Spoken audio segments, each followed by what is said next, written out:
I think Talladega Nights is, to me, like top level. Well, that's when Will and I really like hit our stride. I was supposed to be an anchorman, but I was busy doing another movie at the time, so that would have been our first movie together. But yeah, Talladega was when we kind of made the formula.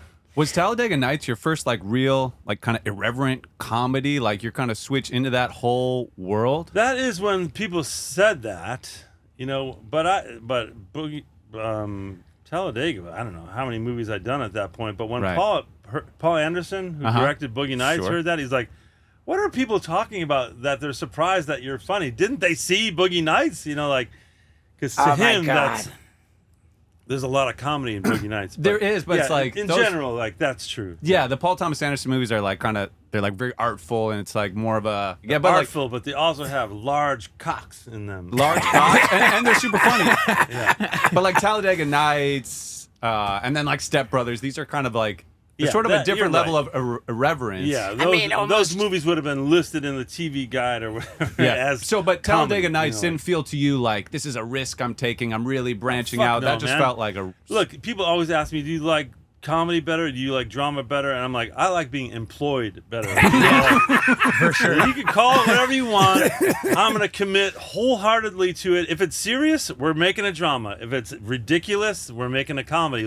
But to me, the process is the same. You just commit like 100%, and Will in a way, like Will taught me like nothing matters except getting the joke across. So like when we were doing Talladega, I remember, like, literally, like, okay, Will's not going to be in his underwear and he's going to run around the racetrack thinking he's on fire. I remember looking at him like, are you sure, man? Like, you want to be in your underwear? Like, because I was, whatever, neither of us were in such great shape then. I thought, yeah, that's fucking brave. Like, he's got a little belly on him like me. Like, I don't know sure if I would do that right now. And then you watch him do it and you're like, no, of course, that's punk rock.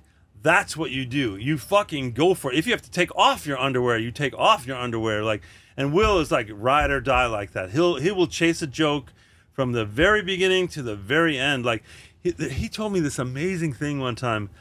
He started fucking around at Saturday Night Live, and I forgot what the name of the character was. Like, it was like David or something. He started calling himself David, and he wore this sweater vest and this weird shirt and these slacks and someone said, I dare you to wear that every day when you come in here. And he started wearing it like for a whole season of the show.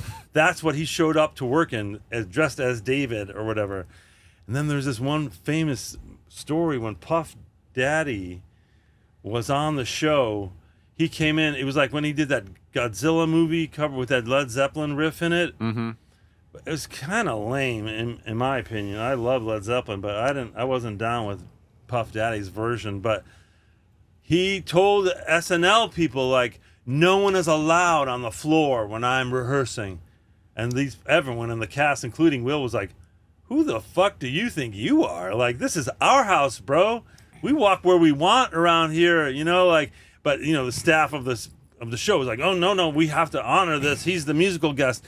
And Will heard that. Will went out as David in his sweater vest and his weird thing, and like there's a famous videotape of it. It's the rehearsal before the dress rehearsal. It's like his sound check, basically Puff Daddy's sound check, and Will just starts slowly coming out in character and just standing behind him in this creepy way, just like hovering. And you see Puff Daddy like kind of like that. And he's like, "Mom, I'm not gonna say anything." And he's like. He starts to notice, like, who is this person behind me? Who is he gonna fuck with me? Like, you can see, like, totally gets in Puff Daddy's head. Anyway, it was like one of Will's famous favorite stories from the whole show, like, kind of creeping up on Puff Daddy as David. I wish I could remember the real name of the character, but anyway, that kind of commitment to follow a bit. Just because someone said, "I dare you to wear that outfit every day," he's like, "Oh yeah, you dare me? Watch me," Yeah. And that taught me, like, no, you have to go for it. What's more important than that? Like how your hair looks, or the fact that you've hidden your chubby belly, or like, who gives a shit about your chubby belly? Right. If you can spread joy with your chubby belly, fucking do it. Like, that's what the world needs. Right. Joy. Did you have a friendship with Will prior to working with him professionally? Because your guys' chemistry on screen is so good. We met through Molly Shannon. I did a movie with Molly Shannon called Never Been Kissed, and she was like, "You should meet my friend. I think Will, you'd really like him." And I knew his work a little bit from the show, and I was like, "Yeah, he's really funny." Like, and then she's like, I remember we met on the West Side Highway. I had brunch with Molly, and then she's like, "Oh, Will lives over here. He's gonna meet us." And I remember like looking into his eyes and being like, "Holy shit! Like, I'm gonna know this guy. Like, he seems like my brother. You know, like there's something about his eyes, and like I was like, I think we're gonna get along." You know, it was almost like, did we just become best friends? And, like, before the movie, like, Right. And then it was sure enough, like we share a lot. I'm not even sure like if we even know all the things we share, but definitely a sense of the absurd. And he's a really decent guy. Will is not one of these comedians that's like on all the time, you know. In fact, a lot of times I think people are sort of disappointed because he's just sort of normcore, you know, like just super normal, you know, like into his family and whatever. And of course, insanely funny, but he's one of those people that's funny in a way I don't think even he really understands, you know.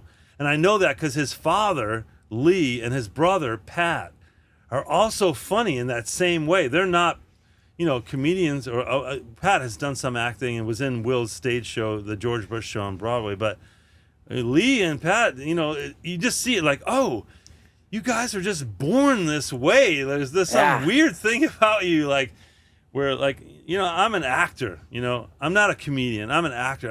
I'm someone who knows how to commit to like a specific, you know, details, and then that's the character. You know, Will could read the phone book. I mean, literally, he could read the phone book, and you'd be laughing over and over and over again. There's just something about his magic fairy dust he puts on stuff.